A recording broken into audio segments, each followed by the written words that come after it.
Fala pessoal, tudo bem com vocês? Estamos começando nossa revisão do primeiro bimestre da disciplina de Filosofia da Tecnologia.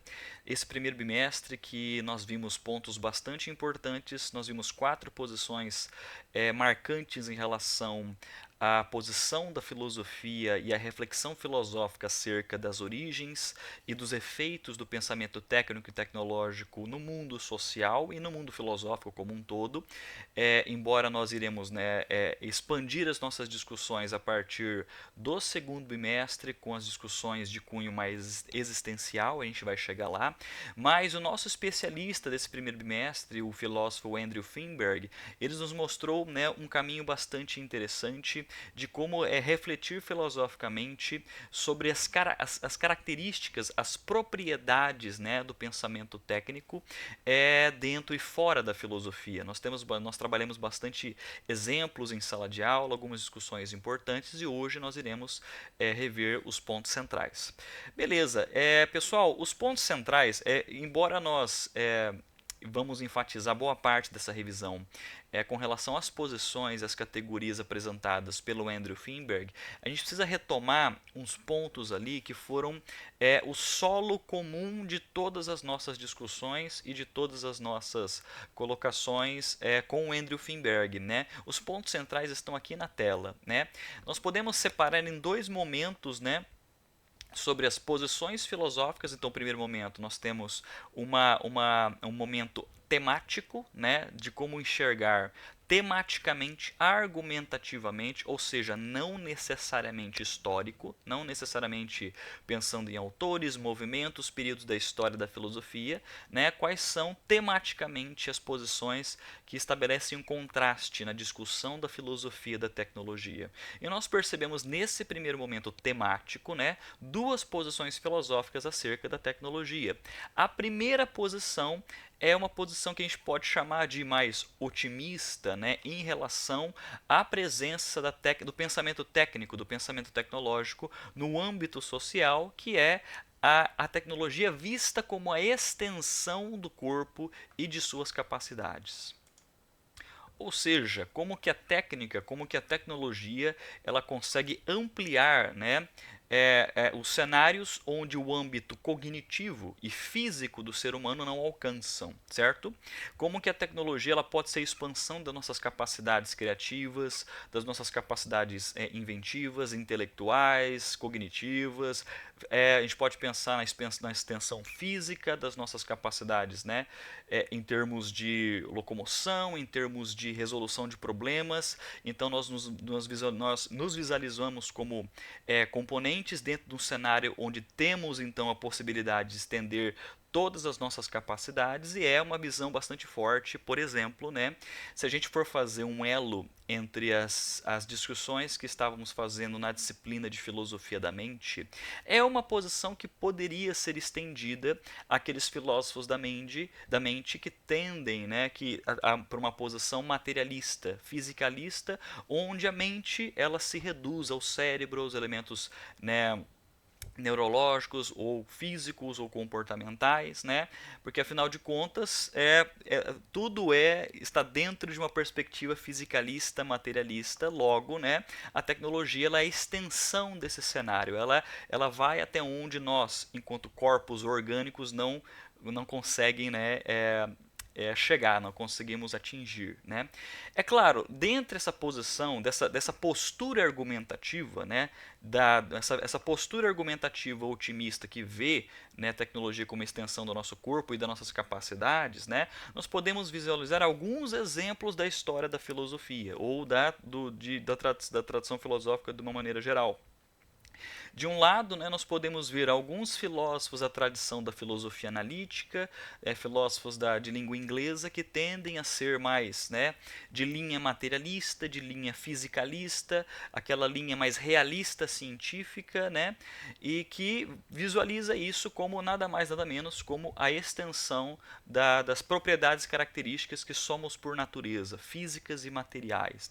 Logo, isso mostra para a gente também a evidência segundo essa posição do progresso científico e assim por diante. Então nós podemos perceber filósofos da tradição analítica que poderiam estar nessa posição otimista em relação à tecnologia como extensão dos nossos corpos e das nossas capacidades. Mas também podemos perceber, né, nesse lado otimista, né, nós colocamos como um grande exemplo na nossa disciplina, principalmente agora ao final, né, Marx, né, e o pensamento marxiano de entender como a tecnologia ela é parte crucial, né, por exemplo, da produção e parte crucial, isso ele vai falar, né, da parte crucial de você superar modelos sociais, né, e logo a tecnologia ela vai mostrar uma certa autonomia na história, mas ela também vai fazer parte sobre a superação desses modelos, que é a extensão natural das nossas capacidades. Se a tecnologia ela é a extensão natural das nossas capacidades, ela pertence,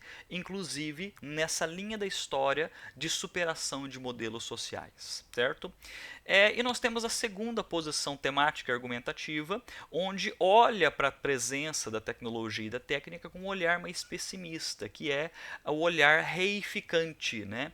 Diria Lukács, né? O filósofo Georg Lukács, que é a coisificação do homem. Bom, se tudo pode ser reduzido ao pensamento pragmático, funcional e tecnocrata, né, e radicalmente materialista, nós nos coisificamos. E muitas propriedades e características que pertencem ao ser humano, né, elas são deixadas de lado em nome, em prol da funcionalidade, e isso, é claro, pode gerar discussões no âmbito da filosofia, tanto para um âmbito político, social, se nós lembrarmos de autores como o próprio Finberg, como Marcuse, né, que são representantes aqui da teoria crítica, e filósofos, né, e discussões da filosofia que levam para a coisificação do homem, para a banalização, né, da existência, se pensarmos em discussões feitas por Heidegger, né, principalmente no seu texto A Questão da Técnica. Então essa posição pessimista em relação à coisificação do homem, né, ela pode ser vista tanto de uma ótica, né, coisificante no âmbito político-social, e nós temos autores presentes na tradição, e também no nível coisificante no seu nível existencial, né, no qual Heidegger vai mostrar para a gente, principalmente no segundo bimestre.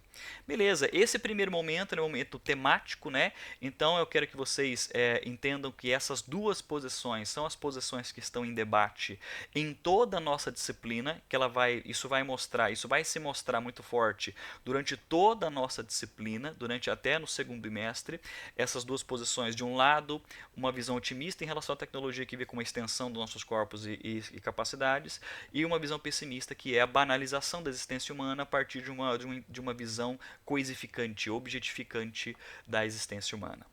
E nós temos uma outra perspectiva que é histórica, como que o pensamento, como que a filosofia da tecnologia pode ser percebida. O início dessa discussão pode ser percebida dentro da história da filosofia, que é o segundo momento, e nesse segundo momento também podemos perceber dois submomentos, vamos dizer assim, né? Um primeiro momento onde, se a gente olha para a tradição da filosofia, para a história da filosofia, certo? Principalmente em relação ao período antigo e o período medieval, onde ainda o homem vê a natureza e os próprios artifícios feitos pelo ser humano apresentando uma causa final, ou, digamos assim, um telos, né? Um propósito bastante estabelecido, bastante categórico nesse sentido, né? E que é a maneira de gerar conhecimento, não só em termos de construir artefatos, né, mas a maneira epistemológica que o homem vê o mundo no período antigo e medieval é a partir de um olhar teleológico. Vou repetir, o olhar que o homem antigo e medieval ele dá em relação ao mundo, pensando nesse âmbito de conhecimento de verdade, ele vai carregar esse olhar com uma perspectiva teleológica, um propósito, um objetivo, uma finalidade bem estabelecida e, mais do que isso, é necessária metafisicamente. É claro que no período moderno, né, isso muda radicalmente, né, se estamos falando de discussões da teoria do conhecimento, né, e lembrarmos de filósofos como Descartes, Hume, Kant, se lembrarmos como filósofos como Francis Bacon, né, que engatinha várias discussões da filosofia da ciência, né, que ele acompanha, assim como outros autores, o nascimento da ciência moderna. Então podemos perceber no período moderno, tanto com a filosofia moderna quanto o nascimento da ciência moderna, uma virada de chave radical em termos culturais, né? Uma virada de chave cultural bastante forte, que é o segundo momento de como que a gente percebe as discussões da técnica e da tecnologia no período moderno, onde o mundo, né, no período moderno, né, ele é visto, né, o mundo enquanto um campo de observação e reestruturação segundo a perspectiva moderna. Trocando em miúdos, né, traduzindo, como que o mundo ele é o nosso laboratório e onde nós, enquanto homens e sujeitos de conhecimento, nós conseguimos reestruturar, remodelar, controlar, né, torturar os elementos da natureza para que ela nos entregue, né, tais e tais resultados e tais respostas, né? Parafraseando Francis Bacon, né? É preciso torturar a natureza para que ela nos entregue os resultados. Então, o mundo ele deixa de ter, então, nesse período moderno, essa perspectiva teleológica e passa a ser visto como um apanhado material no qual nós conseguimos reestruturar, remodelar e controlar muitos desses aspectos, onde a causa final no período moderno ela vai deixar de ter, né, esse peso filosófico que antes existia no período antigo e no período medieval, né? Claro, professor, mas o que isso tem a ver com filosofia da tecnologia? Estamos falando, né, claramente, no período moderno, do surgimento dos movimentos iluministas, onde é a síntese, né, da conquista do homem da natureza, certo? O período moderno, a filosofia moderna, especificamente, não especificamente, mas fortemente no período iluminista, ela denota a posição onde o homem ele tem um controle sobre o mundo, o homem tem um controle sobre a natureza, ele consegue estabelecer o seu próprio destino sem depender de qualquer aspecto teleológico acima dele. E isso tem muito a ver sobre a perspectiva técnica e tecnológica que viria a aparecer depois desse período, né? Sobre a conquista do homem científica e técnica do mundo, né? A conquista técnica e a conquista científica do homem sobre a natureza são frutos diretos do período moderno, são frutos diretos, né, da posição iluminista do mundo, certo? E quais são as consequências por trás disso? Ora, as consequências por trás disso são essas duas posições que vocês podem ver acima. De um lado, né, isso é otimista porque expande nossas capacidades físicas e cognitivas. Por outro lado, nós temos uma perspectiva mais crítica que aponta para a coisificação e a objetificação do homem, onde diversas propriedades humanísticas estão sendo deixadas de lado em termos de opressão e domínio, se a gente parar para pensar. Beleza, esses dois momentos, né, separados na verdade são quatro momentos assim, né, se bem que estão alocados no primeiro momento uma posição mais temática, de outro lado uma posição mais histórica, da onde que iniciamos, né, essa discussão da filosofia da tecnologia que o Andrew Finberg nos apresentou na sua palestra, no seu textinho básico, certo? E a partir das discussões que o Andrew Finberg fez, nós podemos perceber, né, os desdobramentos dessa discussão, né, os desdobramentos das categorias, ou melhor, os desdobramentos a partir das posições que os filósofos, né, eles tendem a associar, eles tendem a escolher devido às consequências e à forte presença do pensamento técnico no mundo, certo? E nós podemos perceber aqui quatro posições muito importantes e muito relevantes para o nosso estudo aqui no primeiro bimestre. Nós vimos a primeira posição a primeira posição filosófica acerca das origens e dos efeitos tecnológicos do mundo é a posição determinista. A segunda, a posição instrumentalista. A terceira, a posição substantivista. E a quarta, a teoria crítica, no qual o próprio Andrew Finberg ele se coloca como, né, pertencendo a essa posição argumentativa, né, essa posição filosófica no qual ele apresenta, certo? É claro que cada uma delas nós vimos a tabela que o próprio Andrew Finberg nos apresenta, né, no texto dele, e isso mostra uma caracterização muito importante de como enxergar, né, a tecnologia nessas discussões de tom mais, digamos, acadêmico, filosófico nesse sentido, certo? E beleza, a nossa distribuição, como que essas categorias se organizam nas nossas discussões de filosofia da tecnologia no primeiro bimestre, elas mostram essa perspectiva filosófica do Andrew Finberg, né? A tecnologia ela pode ser vista como neutra ou carregada de valores, esse contraste, né, a gente podemos perceber essas duas posições distintas, e de um outro lado nós temos o eixo, que a tecnologia pode ser vista como autônoma, ela estabelece seu próprio caminho, vamos dizer assim, ou que ela pode ser humanamente controlada. E todos os efeitos que a partir, né, da intersecção desses elementos pode nos mostrar.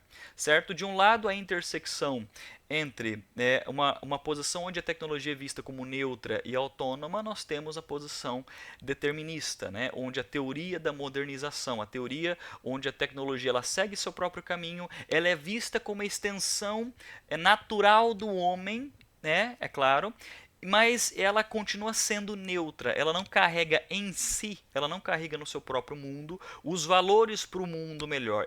Ela é apenas o instrumental para isso, mas é claro, ela assume o seu próprio caminho, logo ela é determinista nesse sentido, e ela é vista, né, de uma posição mais otimista como a extensão da nossa natureza, para ela complementar as nossas capacidades físicas e cognitivas. E dentro do exemplo que o Andrew Finberg nos coloca é o pensamento de Marx, o pensamento marxiano, no qual que a tecnologia é o nosso, digamos assim, a nossa extensão neutra das nossas capacidades, que fazem parte também do processo de emancipação, no processo da superação de modelos sociais, certo? Então aqui ela vai ser neutra e autônoma. Mas a outra intersecção nós podemos perceber é a intersecção de uma visão onde a tecnologia ela é vista como neutra e humanamente controlada, que nós, né, colocamos em nossas discussões em sala de aula, que é a posição instrumentalista, que é a posição mais próxima do senso comum, a posição mais intuitiva, digamos assim, de como interpretar, né, a tecnologia filosoficamente, onde ela reflete a simples, né, fé liberal no progresso, onde a técnica e a tecnologia é um conjunto de elementos que podemos escolher e que podemos controlar, certo? Ela em si mesma não carrega nenhum valor, não carrega nenhum estilo de vida inerente, não carrega nenhum estilo de vida incutido nela. Ela é apenas ela é nosso caminho instrumental que podemos ou não escolher para chegar a determinado objetivo. E isso denota também que ela pode ser humanamente controlada. Se podemos, né, utilizar ela para chegar em determinado objetivo, independente de qual objetivo estamos falando, ela pode ser humanamente controlada, certo? É a fé liberal no progresso, e isso é muito a postura iluminista em relação à técnica e à tecnologia. Se nós lembrarmos, né, se o homem ele é dotado de todas as suas capacidades para se autodeterminar e para determinar seu próprio caminho, ele tem as plenas capacidades éticas, intelectuais, né, para ele fazer as melhores escolhas. É claro que ele vai escolher um instrumento para chegar a esse objetivo, mas o próprio instrumento em si, ele é neutro, ele não carrega nenhum valor em si mesmo, certo? E logo abaixo nós temos a intersecção, mostrando uma visão onde a tecnologia é descrita como carregada de valores, porém autônoma, que é justamente a posição que nós denotamos durante as nossas discussões, a posição mais pessimista em relação à tecnologia, que é a posição substantivista, né? A tecnologia, nesse cenário, ela é vista como carregada de valores, então ela não é simplesmente o caminho instrumental para a gente chegar num objetivo, o caminho instrumental neutro para a gente chegar a uma vida melhor. Ela já é em si mesma a vida melhor, ela já é em si mesmo um valor em si mesmo, já denota um estilo de vida completamente diferente quando nós abraçamos uma vida técnica, quando nós abraçamos um estilo de vida tecnológico. Essa posição, né, substantivista, ela diz que quando nós abraçamos um estilo de vida, né, tecnológico, nós não estamos simplesmente utilizando uma via instrumental para chegar a um objetivo, uma via prática e funcional neutra para a gente chegar ao objetivo. Não, não, não. Segundo a posição substantivista, quando nós abraçamos uma perspectiva tecnológica, estamos escolhendo um estilo de vida completamente diferente. E quando estamos falando de um estilo de vida completamente diferente, estamos falando de valores, como que a tecnologia, a partir dessa visão, ela carrega sim valores, né? Por ela mesma, nesse cenário, onde tudo pode ser, onde o mundo é avaliado com um olhar, né, funcional, pragmático, técnico coisificante, certo? E o que torna isso mais, né, pessimista, né, em relação à perspectiva substantivista é por ela ser uma via autônoma. Ela determina, ela se autodetermina, vamos dizer assim, né? A linha de avanço tecnológico, ela não é controlada, não pode ser controlada pelo ser humano, mas mostra um caminho completamente contrário. Quando abraçamos o estilo de vida tecnológico, a própria tecnologia, por ser carregada de valores, por ser um estilo de vida, ela nos controla. Ela que dita as regras, né, do caminho que iremos tomar. Então ela denota, ela descreve o cenário aqui de uma maneira um pouco mais pessimista. Se nós lembrarmos dos exemplos, né, logo eu vou ler, né, alguns excertos do Finberg e a gente vai trazer alguns novos exemplos, né, como que a vida tecnológica ela pode ser, digamos assim, nós podemos encontrar diversos exemplos, né, em situações cotidianas quando nós abraçamos um estilo de vida tecnológico, certo? E a intersecção entre uma posição que é carregada de valores e humanamente controlada é justamente a posição que ela tem uma visão pessimista em relação à tecnologia, só que não é tão pessimista quanto a posição substantivista, que é a posição da teoria crítica, certo? Que ela não separa, né, a tecnologia do seu cenário social, certo? A teoria, assim como o substantivismo, né? A teoria crítica ela não separa a tecnologia do âmbito social, do âmbito humano, do âmbito dos valores, né, do âmbito que controla e que determina o estilo de vida, porém, na perspectiva da teoria crítica, ela pode ser humanamente controlada. E aqui estamos falando de uma perspectiva política, onde iremos dialogar muito com autores, né, como Marcuse, da Escola de Frankfurt, que fala sobre a coisificação do homem e da lógica capitalista burguesa por trás da coisificação do homem, quando a tecnologia ela não é regulada de forma social e de forma democrática, onde isso é passado às mãos de uma classe dominante e que ela coisifica e objetifica o homem dentro desse processo. É claro que quando estamos falando no processo de emancipação, estamos falando isso no controle social e no controle democrático por trás da tecnologia, que pode sim nos auxiliar em termos benéficos, mas é claro, estamos falando, ele vai denotar um cenário de dominação e de opressão. Então, só para recapitular os pontos desses eixos, né? O determinismo ele mostra a teoria da modernização, onde a modernização ela denota essa perspectiva otimista da tecnologia. A tecnologia continua sendo neutra nesse cenário. O instrumentalismo ele mostra essa fé liberal no progresso, que é uma fé bastante próxima e bastante presente no senso comum, se a gente olha para muitas perspectivas hoje em dia, né? A perspectiva substantivista que mostra meios e fins ligados em sistemas onde os meios e os fins estão juntos, onde esses meios e fins não estão separados da perspectiva de valores, né, de uma visão de mundo, de um estilo de vida que vai moldar, né, a personalidade, a moldar a condição humana e a condição social, né, e a perspectiva da teoria crítica que denota, se queremos, né, olhar mesmo com um olhar pessimista, olhar com um lampejo de esperança nesse cenário, né, é a escolha de sistemas de meios e fins alternativos. E é claro que o Finberg fala sobre a regulação da tecnologia por vias mais democráticas. Beleza, agora nós iremos ver compreender melhor essas 4 posições que nós enfatizamos durante nosso primeiro bimestre. A posição determinista, como nós comentamos já, ela denota essa característica onde a tecnologia ela é vista como neutra e autônoma. Vamos ver o que o Finberg nos fala. Os deterministas tecnológicos usualmente argumentam que a tecnologia emprega o avanço do conhecimento do mundo natural para satisfazer as características universais da natureza humana, tais como as necessidades e faculdades básicas. Então, aqui nessa primeira parte desse parágrafo, podemos denotar justamente uma perspectiva otimista em relação à tecnologia, né, a partir da perspectiva determinista, certo? E é claro, né, ele colocando sempre uma perspectiva neutra, isso não denota necessariamente uma visão de mundo, não, é apenas um caminho, é uma extensão dessas capacidades, ou melhor, né, é quando você emprega o conhecimento para você satisfazer e para estender certas características, então você aplica o conhecimento do controle do mundo natural para você estender as suas capacidades, mas isso, é claro, vai denotar um caminho autônomo.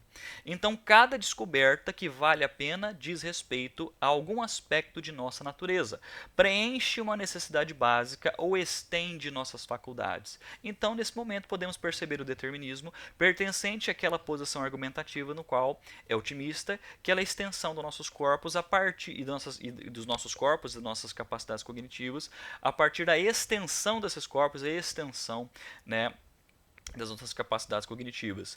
Existe uma posição na filosofia da mente, posição que nós não estudamos na nossa disciplina, né, no semestre anterior. Existe uma posição da filosofia da mente que chama enativista, onde ela demarca a mente, né, a mente externa, as visões da mente externa, onde mente não é algo preso nesse mundo interno do ser humano, nesse mundo interno do indivíduo, preso nesse eu. Ela pode ser estendida para além do eu, pode ser estendida para a relação e a interação do homem com o seu meio.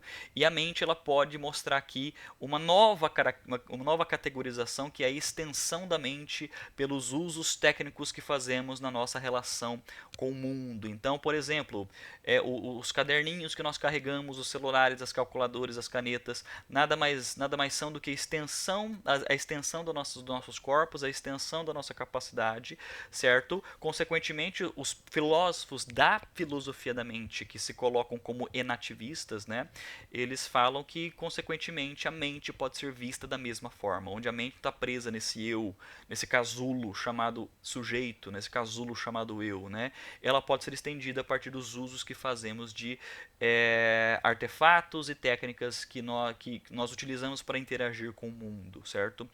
E isso mostra, né, uma posição otimista em relação a isso. Então, comida e abrigo são necessidades desse tipo e motivam alguns avanços. Então, as necessidades básicas, né, elas motivam a esse avanço técnico-tecnológico para que essas nossas capacidades sejam estendidas. Nós reconhecemos que nossas capacidades elas chegam em certo limite, mas a partir da aplicação do nosso conhecimento podemos, né, estender essas capacidades, consequentemente garantir essas condições básicas de uma maneira um pouco mais funcional, mais fácil, mais digna, vamos supor assim, né?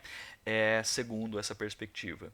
E ainda na posição, né, determinista, podemos ver, né, que as tecnologias, como o automóvel, estendem os nossos pés, enquanto os computadores estendem a nossa inteligência. Então, essas primeiras duas linhas elas denotam justamente essa perspectiva de extensão das nossas capacidades físicas e cognitivas, e isso, né, no mundo onde conseguimos atingir e conseguimos fazer coisas que antes não conseguiríamos, né, é uma visão bastante otimista em relação à tecnologia. Não depende de nós adaptar a tecnologia a nossos caprichos, mas pelo contrário, nós devemos adaptarmos a tecnologia como expressão mais significativa de nossa humanidade. E é exatamente, pessoal, esse excerto aqui que mostra a caracterização autônoma, né, da tecnologia. Quando nós, por exemplo, quando o Finberg fala a partir dessa perspectiva que nós nos devemos adaptar à tecnologia e ela sendo a expressão mais significativa da humanidade, e por que ela seria a expressão mais significativa da humanidade? Porque ela é o reflexo do nosso conhecimento aplicado, logo ela vai seguir um caminho autônomo. Se ela caminha autônomo, não cabe a nós, né, controlá-la. Então, nós devemos então nos adaptar ao caminho que ela vai assumindo, né, autonomamente, e ela assume esse caminho autonomamente porque ela é o reflexo mais significativo da humanidade devido à aplicação do nosso conhecimento e do nosso controle ao mundo, né? Como que nós conseguimos controlar o mundo a partir desse conhecimento, e a tecnologia é reflexo disso. Ficou claro, gente? Então esse excerto aqui que eu acabei de ler, que nós acabamos de ver, ela denota esse caminho autônomo, onde não é controlada pelo ser humano, mas ela é autônoma porque ela dita o caminho e que nós nos devemos adaptar a ela, porque ela é o reflexo da nossa humanidade, o reflexo mais significativo da nossa humanidade, devido ao conhecimento aplicado que ela carrega em si, certo? E o exemplo que ele traz, o exemplo clássico da filosofia que ele traz é Marx, né? Que Marx e os teóricos da modernização do período do pós-guerra acreditaram que a tecnologia era o servo neutro das necessidades humanas básicas. Então, complementando a perspectiva determinista, certo? Onde nós devemos nos adaptar a ela e os avanços dela, porque ela reflete os elementos mais significativos da nossa humanidade, certo? Ela é, digamos assim, essa condição neutra, esse servo neutro das necessidades humanas básicas nesse sentido, certo? E ela é neutra porque ela não carrega em si valores que vão moldar a nossa perspectiva de mundo, mas nós nos devemos nos adaptar a ela porque ela é em si, né, parte de nós mesmos, ela é parte da nossa humanidade. E mais do que isso, ela é a parte mais significativa da nossa humanidade, justamente porque ela reflete o controle que nós temos sobre o mundo. Consequentemente, nós seguimos, né, nesse caminho neutro e autônomo e otimista em relação a essa perspectiva, né, tecnológica. Repetindo, então esse caminho neutro e autônomo ele reflete na perspectiva determinista, né, uma visão otimista desse avanço da tecnologia e como que a tecnologia aqui é vista como o fator mais significativo da nossa humanidade. Pois bem, caminhando então para a nossa segunda posição instrumentalista, que apresenta a tese, a visão de que a tecnologia é neutra e humanamente controlada, nós estamos entrando em contato, né, com a posição mais intuitiva, a posição que é mais presente no senso comum, que vê a tecnologia apenas como um conjunto de técnicas e artefatos, né, neutros que facilitam a nossa vida, que facilitam as nossas escolhas, que facilitam o processo, digamos assim, de chegarmos, de atingirmos algum objetivo, independente de qual objetivo seja, certo? É isso, se a gente parar para pensar, é a perspectiva que é muito mais próxima do pensamento do senso comum. É apenas artefatos e técnicas que utilizamos para facilitar a conclusão de tarefas e nossos objetivos, chegar a alguns objetivos, certo? A tecnologia, nesse esquema de coisas, trata a natureza como matérias-primas, não como um mundo que emerge de si mesmo, uma physis, mas antes como materiais que esperam a transformação em que o que quer que nós desejemos, certo? Acho que está faltando um elemento aqui nessa frase aqui, mas o que quer dizer, pelo menos essa parte inicial desse parágrafo, certo? Ela reflete justamente aquele primeiro momento da nossa aula de revisão, que é o momento da história da filosofia, onde você tinha essa perspectiva, onde o mundo e a natureza apresentavam um telos, apresentavam, né, uma finalidade, uma causa final, e nós nos adequamos e devemos perceber necessariamente essa causa final, e o mundo da perspectiva moderna, o mundo que emerge da filosofia moderna e da ciência moderna. Um mundo onde a natureza é um conjunto de matérias-primas, onde o mundo visualizado a partir da ótica dos modernos, dos filósofos modernos e dos cientistas, dos primeiros cientistas, né, modernos, o mundo é um campo, né, de matérias-primas e é só isso que ele vai se mostrar, digamos assim. Não há um telos, não há um propósito inerente a essa natureza misteriosa, metafísica, imaterial, né, que reside no mundo. Na verdade, o que podemos perceber com essa perspectiva moderna é um conjunto de matérias-primas, né? E que a noção de physis, né, se a gente olhar com o olhar dos antigos, né, que carrega o telos, carrega essa causa final, na modernidade isso é deixado de lado, né? Isso nós distanciamos a causa final no período moderno, pensando na filosofia moderna, na ciência moderna, e o mundo que surge, né, o mundo que surge com esse distanciamento, com esse apagamento da causa final, é um mundo que é só matéria. Um mundo onde as relações, as características, ontologicamente falando, as entidades, né, elas são nada mais, nada menos do que as matérias-primas, certo? Esse mundo é compreendido mecanicamente. Então, só fazendo uma pausa aqui, justamente nesse termo mecanicamente, é um olhar mecanicista do mundo, só que esse olhar mecanicista onde a causa final já não exerce essa influência filosófica tão forte como estava exercendo no período antigo e no período medieval, certo? Então é um mundo mecanicista, um mundo olhar, é o mundo do homem iluminista, né? Onde você pode compreender isso tudo de uma forma mecânica, bastante, como posso dizer, instrumental. Quem tem o controle aqui é o ser humano, certo? Este mundo é compreendido mecanicamente, o olhar mecanicista, né? E não teologicamente, que é o olhar justamente do homem antigo e do homem medieval, onde havia essa causa final inerente à natureza inerente ao mundo, inerente às relações, inerente aos eventos e fenômenos do universo, certo?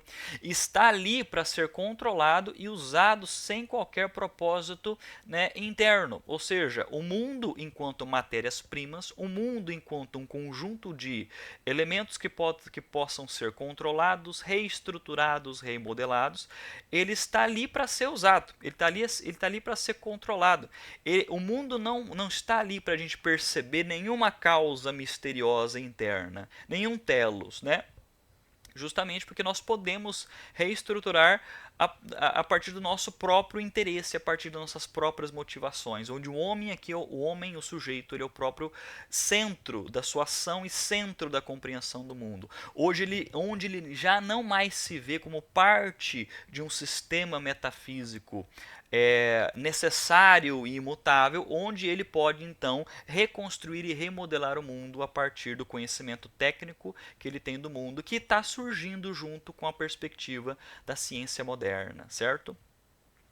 O Ocidente fez avanços técnicos enormes com base nesse conceito de realidade.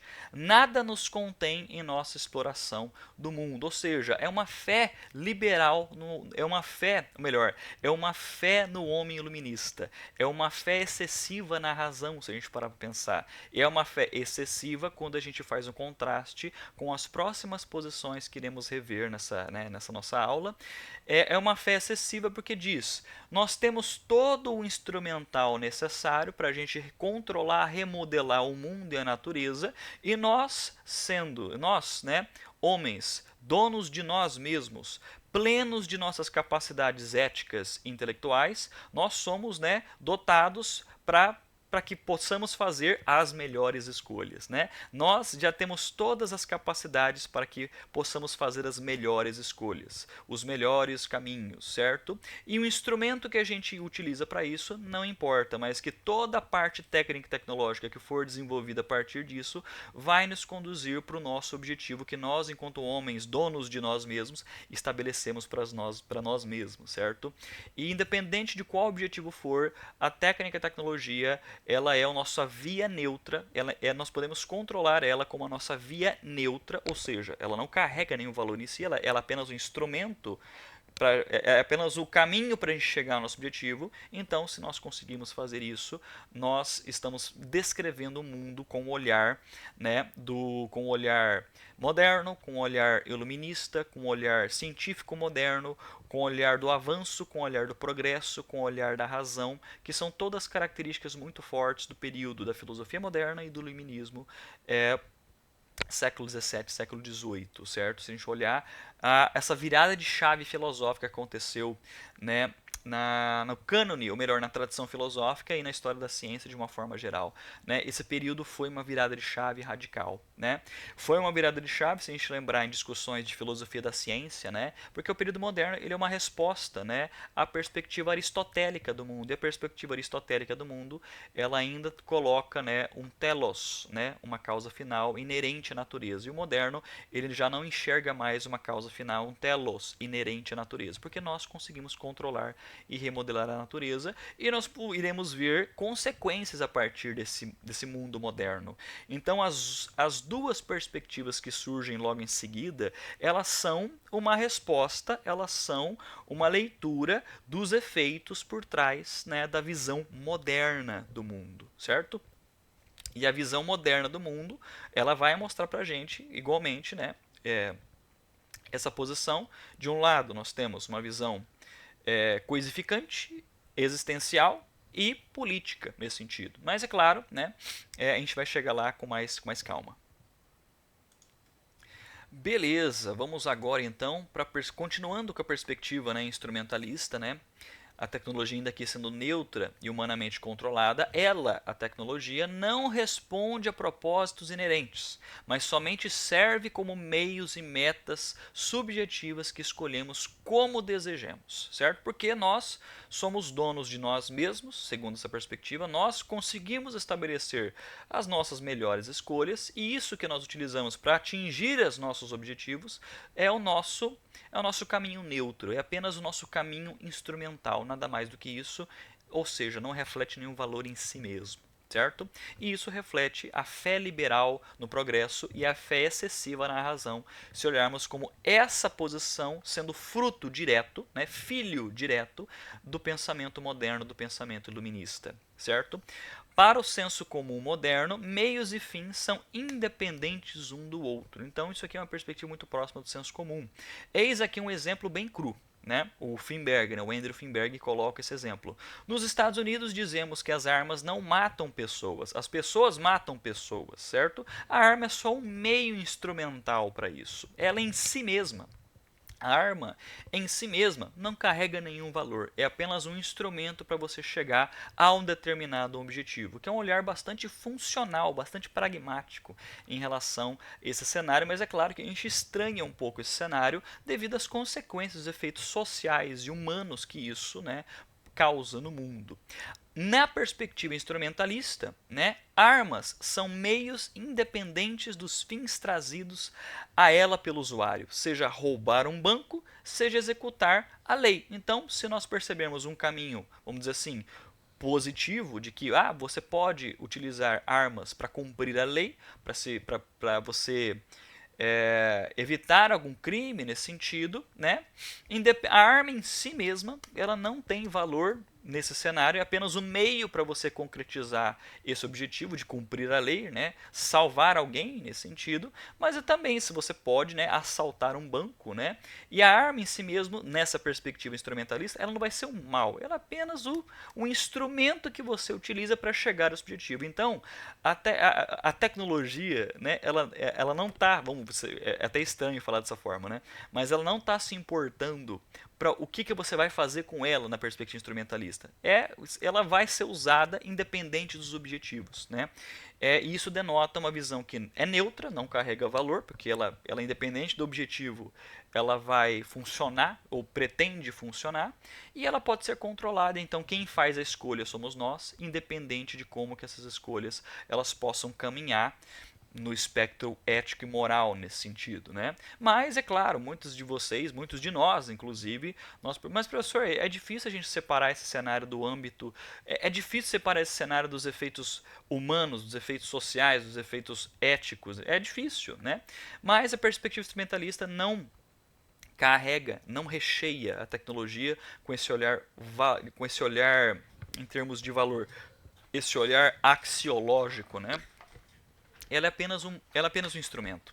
Ela é apenas o caminho para a escolha que o homem decide para si, independente dessa escolha, independente de qual caminho for, de qual objetivo for, certo? Então a tecnologia é neutra, nós dizemos, querendo significar que ela não tem qualquer preferência entre os vários usos possíveis a que possa ser empregada, né? Esta é a filosofia instrumentalista da tecnologia, um tipo de produto espontâneo de nossa civilização e refletidamente assumido pela maioria das pessoas. Então, quando nós assumimos, ou melhor, quando nós abraçamos o estilo de vida, né, tecnológico, nós, quando estamos mergulhados no cotidiano, no senso comum, nós irrefletidamente, né, estamos assumindo uma perspectiva bastante instrumental e pragmática, independente de qual vai ser o objetivo que isso vai nos guiar, que isso vai nos levar nesse sentido, certo? A gente assume a tecnologia de forma irrefletida. O uso que fazemos de celulares, de computadores, da inteligência artificial, das canetas, dos cadernos, dos giz de cera, né, das lousas, né, a gente assume essas coisas de uma maneira irrefletida, certo? Justamente porque o senso comum aponta e defende de que são apenas meios, né, que facilitam a nossa vida e que nós somos os donos de nós mesmos, nós realizamos as escolhas e isso são apenas, né, essas coisas são apenas os meios para que a gente consiga, né, chegar a esses objetivos. Pois bem, a terceira posição argumentativa, como nós enfatizamos durante nossas aulas, ela é uma perspectiva a mais pessimista, né? A mais sinistra, vamos colocar dessa forma, né? É uma discussão que vai ser bastante interessante a partir do segundo bimestre, é quando iremos analisar a questão da técnica em Heidegger, né? Que vai encerrar a nossa discussão da disciplina sobre as condições existenciais por trás, né? De uma vida de uma vida que nós abraçamos, uma vida tecnológica que nós abraçamos, certo? E aqui a tecnologia ela é vista como carregada de valores e autônoma. E justamente por essas duas caracterizações juntas que ela se torna, vamos dizer assim, mais sinistra, mais pessimista nesse sentido. Os teóricos da modernização do período de pós-guerra acreditaram, né, que a tecnologia era o servo neutro das necessidades humanas básicas. A teoria substantiva não faz tal suposição sobre as necessidades a que a tecnologia serve e não é otimista, mas crítica, certo? No sentido de que aqui, por ela ser a tecnologia não é como a posição instrumentalista nos mostrou, não é simplesmente o caminho para nós chegarmos a determinado objetivo, independente de qual objetivo for, certo? Ela é em si mesma, né, o valor, ela é em si mesma o nosso objetivo. Ela denota, ela carrega em si mesma, né, todos os valores, estilos de vida e visões de mundo, certo? Consequentemente, a posição substantivista fala que por ela ser em si mesma o valor, ela é em si mesma o objetivo, ela nos mostra, né, um estilo de vida, uma visão de mundo, ela nos controla. Mas logo a gente vai chegar lá. Mas vamos recapitular um pouco a perspectiva instrumentalista, né, só para a gente compreender melhor esse contraste entre o instrumentalismo e o substantivismo. Vamos pensar, por exemplo, na situação das armas nucleares, certo? Se nós voltarmos no tempo e nós visualizarmos o uso das bombas atômicas em Hiroshima e Nagasaki, certo? Se nós voltarmos e olharmos com esse olhar instrumentalista, nós vamos dizer que, ok, deu tudo certo, ela funcionou, porque um olhar é puramente instrumental. Ela matou diversas pessoas, ela causou esse cenário de destruição em massa, mas em termos puramente funcionais, certo? Em termos puramente funcionais, ela agiu conforme a construção ao que ela foi, né, feita para isso. E quando nós ouvimos esse tipo de perspectiva, nós ficamos chocados, porque nós não dissociamos, né, nós não conseguimos dissociar armas nucleares dos seus efeitos, né, no âmbito humano, no âmbito social. É claro que o instrumentalista ele vai falar justamente isso, mas o problema não é a bomba atômica, é quem construiu a bomba atômica, é quem teve o objetivo de usar a bomba atômica, é a ideia de que as pessoas matam pessoas, né?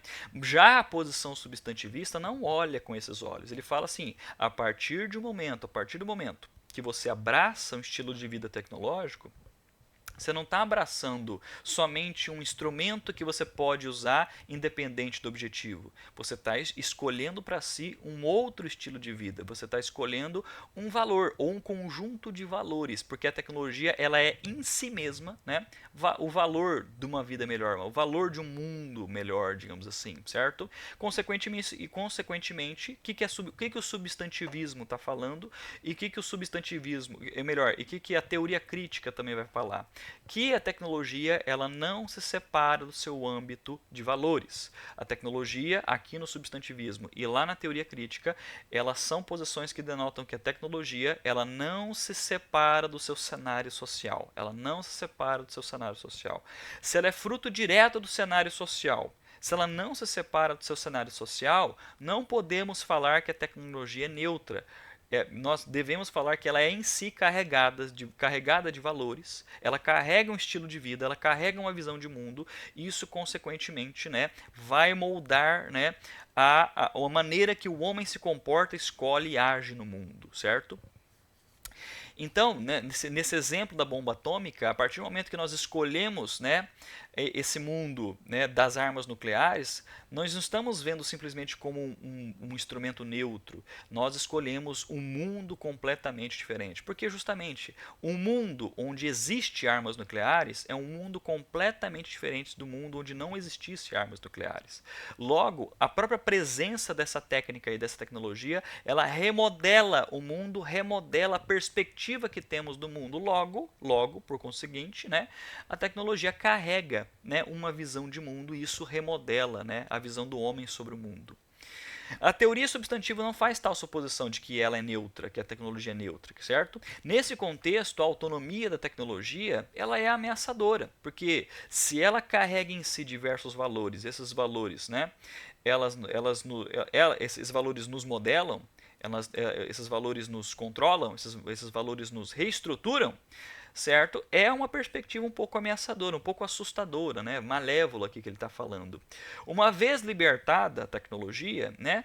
Ela fica cada vez mais imperialista. Ela se torna, né? Quando nós abraçamos um estilo de vida tecnológico, segundo essa perspectiva, estamos abraçando um estilo de vida de conquista, de dominação, né? De conquista, dominação de todos os cenários possíveis. Por isso que fica difícil a gente enxergar a tecnologia como se fosse um mero instrumento neutro.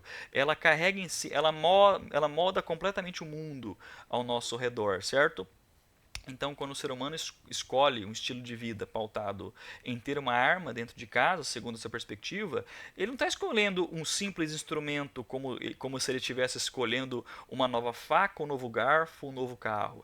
Ele está escolhendo um estilo de vida completamente diferente, onde onde esse aparato, essa perspectiva técnica funcional, ela remodela a maneira que ele enxerga o mundo, a maneira que ele pode consertar e corrigir o mundo, que torna isso ainda mais ameaçador e ainda mais malévolo, certo? Então, esse mundo substantivista é um mundo onde o pensamento pragmático, funcional, né, técnico, tecnocrata, ele é um valor em si mesmo, ele é um estilo de vida, são preceitos e princípios que são abraçados e isso nos controla, por isso que é nefasto nesse sentido que ele está falando, né?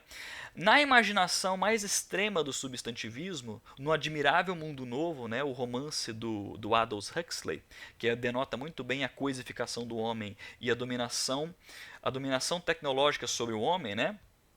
Ele fala, né, na imaginação mais extrema do substantivismo, no Admirável Mundo Novo, perdão, como descrito por Huxley em seu famoso romance, a tecnologia apanha a humanidade e converte os seres humanos em meros dentes na engrenagem da maquinaria.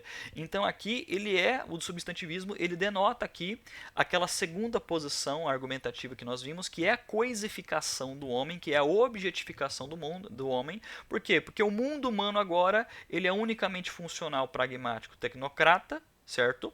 E isso em si já é um valor, já é um preceito, já é um princípio que nós abraçamos como estilo de vida melhor, e isso nos coisifica, isso nos objetifica, certo? E nós banalizamos muitas propriedades e características humanas que críticos, né, da tecnologia vão fazer em relação a isso. Né? E o Admirável Mundo Novo, sendo um romance muito bom, faço a sugestão para aqueles que não leram, é um livro muito, muito, muito rico nessa discussão, né, tanto política quanto existencial, quanto tecnológica, né, que mostra justamente isso, o social que ele é reduzido a castas. Essas castas, elas são separadas entre sujeitos que funcionam de determinada forma, que vão ocupar determinado lugar para resolver determinada tarefa. É como se fosse um parafuso, uma porca alocado numa grande estrutura. Então o indivíduo, ele não tem individualidade, o indivíduo não tem vivências, o indivíduo não tem afetividade, o indivíduo não consegue explorar, né, diversas potencialidades que ele tem, porque ele é reduzido apenas a uma coisa, né? Ele é reduzido a algo que funciona ou algo que não funciona. Ele é fabricado, né, para ele cumprir um determinado papel numa determinada posição, né, e num determinado cenário, né? Então isso é o exemplo máximo, o extremo que o André Finberg está falando para a gente, né? O exemplo extremo da coisificação humana a partir dessa perspectiva substantivista. Nefasta porque ela é carregada de valores e também porque ela é autônoma. Em outras palavras, ela vai nos controlar. Ela segue o próprio caminho e ela nos controla. Mas muitos, né, muitos de vocês, muitas pessoas que podem dialogar, debater com essa perspectiva, né, você pode dizer assim, professor, você, por exemplo, você está gravando um vídeo de revisão, né, você está utilizando aparatos técnicos e tecnológicos, e você vai postar isso no YouTube, né, vai postar isso no YouTube de uma maneira bastante técnica, ok? E isso não pode ser tão nefasto assim, né? Isso tá possibilitando e facilitando que pessoas elas acessem isso que o senhor está dizendo. Então, como é que pode ser tão sinistro assim, né? A gente poderia dizer, né, que o problema não está, o problema não é, o problema não está unicamente no pensamento funcional pragmático. O problema não está no pensamento funcional pragmático. O problema está quando você descreve o mundo e o mundo humano somente com esse olhar. Você reduz tudo a funcionalidade e pragmatismo, né? Essa perspectiva crítica do filósofo, né, substantivista e consequentemente da teoria crítica, né?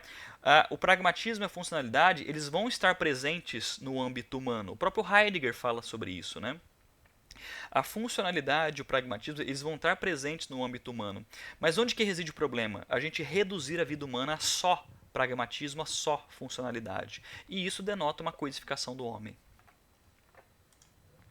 Pois bem, ainda na perspectiva substantivista, né, onde a tecnologia ela é carregada de valores e é autônoma, nós temos a perspectiva de que a tese da neutralidade, né, a tese da neutralidade presente no determinismo e presente no instrumentalismo, perdão, né, a tese da neutralidade no instrumentalismo e no determinismo atribui um valor à tecnologia, mas é um valor meramente formal, ou seja, é simplesmente instrumental, extremamente, né, é um caminho neutro, instrumental, de técnicas e artefatos que nós escolhemos, certo?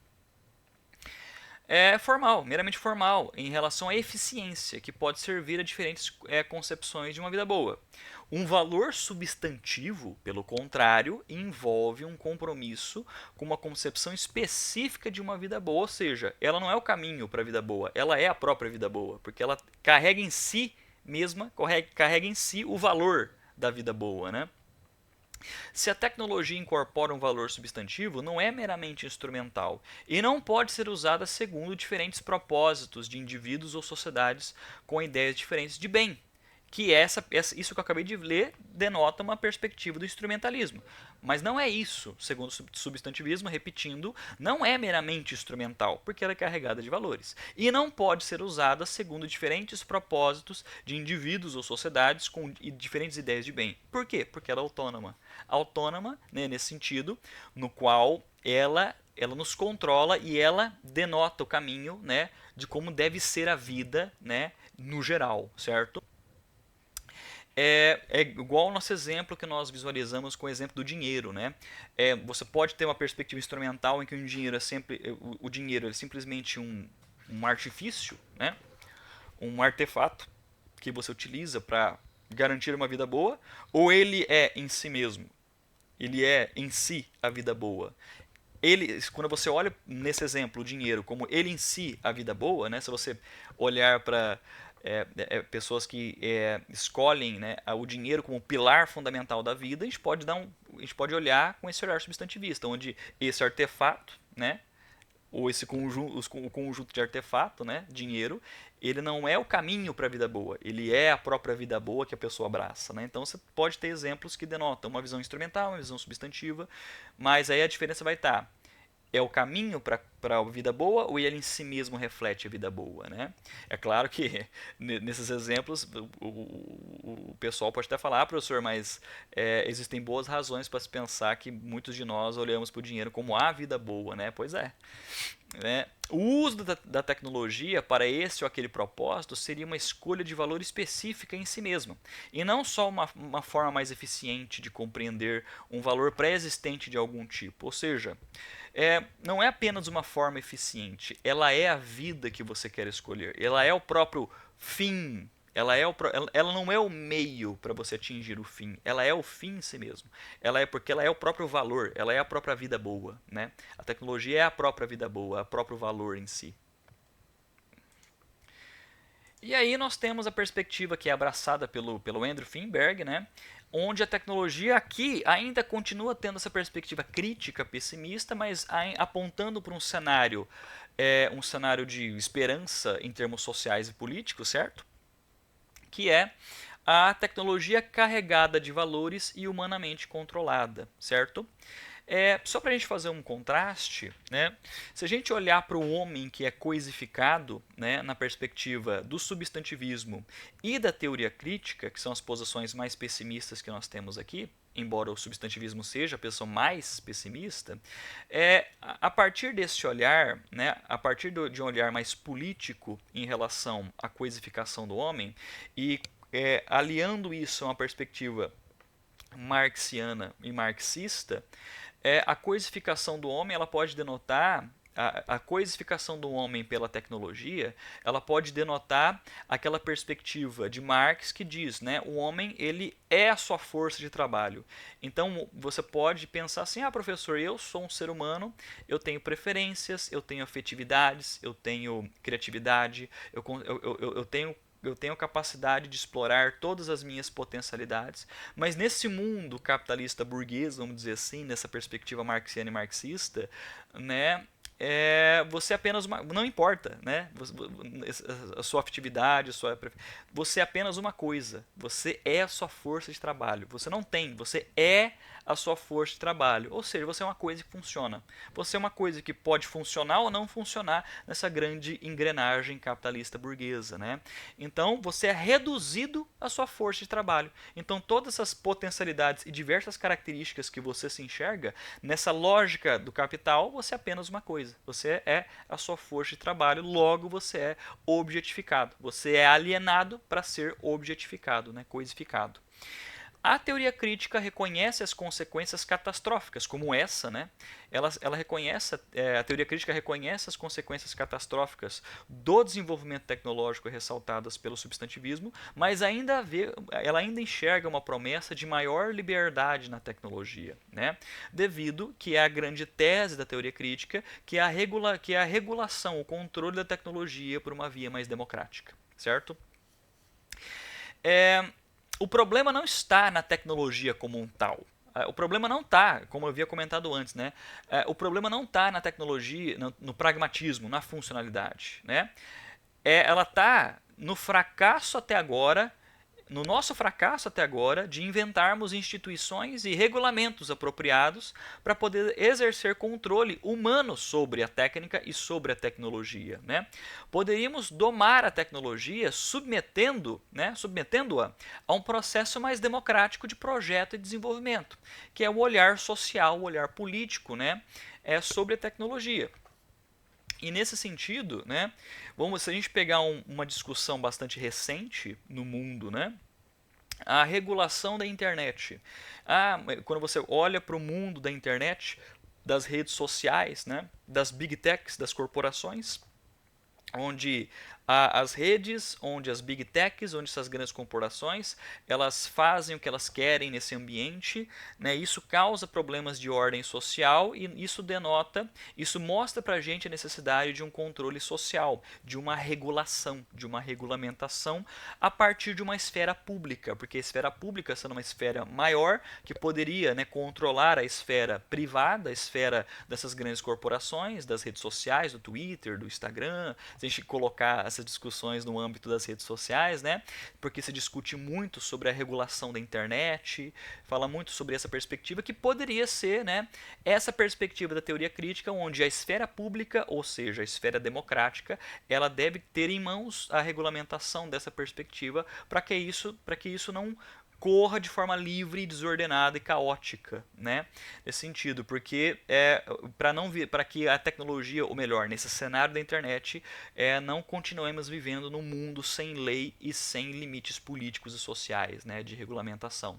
Que poderia ser a proposta, né, poderia ser visto como exemplo da proposta da teoria crítica, segundo o Andrew Finberg, né, e segundo, né, o autor que influenciou bastante o Andrew Finberg, que é a Marcuse, né, Herbert Marcuse. E nesse sentido, a gente finaliza a nossa revisão de hoje, né, Finalizando a partir dessa perspectiva da teoria crítica, né, que na teoria crítica as tecnologias não são vistas como ferramentas, mas como estruturas para estilos de vida, justamente porque a tecnologia, ainda que ela não se separa do seu ambiente social, ela é fruto direto disso e ela carrega em si um estilo de vida que nós abraçamos. As escolhas disponíveis para nós estão situadas em um nível mais alto do que o instrumental. Certo? Nós não podemos concordar com o instrumentalista quando ele afirma que as armas não matam as pessoas, mas as pessoas matam pessoas. Por quê? Porque abastecer pessoas com armas cria um mundo social bastante diferente do mundo no qual as pessoas não têm armas, que é a perspectiva da tecnologia pertencente ao âmbito social, gerando efeitos no âmbito social. Nós podemos escolher em qual mundo desejamos viver, por meio de qual legislação, tornando a posse de armas legal ou ilegal. A teoria crítica da tecnologia abre a possibilidade de pensarmos sobre tais escolhas e de submetê-las a controles mais democráticos. Ou seja, a tecnologia vista de uma perspectiva que é carregada de valores, porque ela pertence ao âmbito social, mas que pode ser humanamente controlada, denota uma visão, por um lado, pessimista, porque pode reconhecer os efeitos catastróficos, mas visualiza o lampejo de esperança, porque isso pode ser controlada pela via da democracia e pelas perspectivas da esfera pública. Pois bem, pessoal, essa foi a nossa revisão, né, do primeiro bimestre da disciplina de Filosofia da Tecnologia. No próximo bimestre nós iremos continuar, né, com autores, né, que ainda nós discutiremos essas 4 posições, mas agora com o olhar de outros autores, e que finalmente nós iremos, né, chegar ao âmbito existencial com Heidegger ao fim da nossa disciplina. Espero que qualquer dúvida vocês podem entrar em contato e creio que seja isso. Muito obrigado, até mais.